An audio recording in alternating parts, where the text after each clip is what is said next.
بسم الله والصلاة والسلام على رسول الله. أهلا بكم في يوميات الكرة.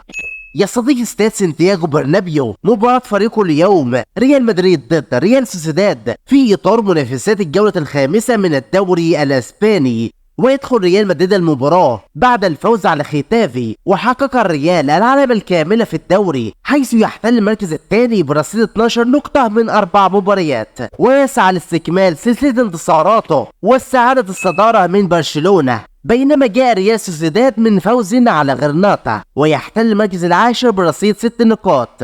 فما هو توقعك نتيجة المباراة؟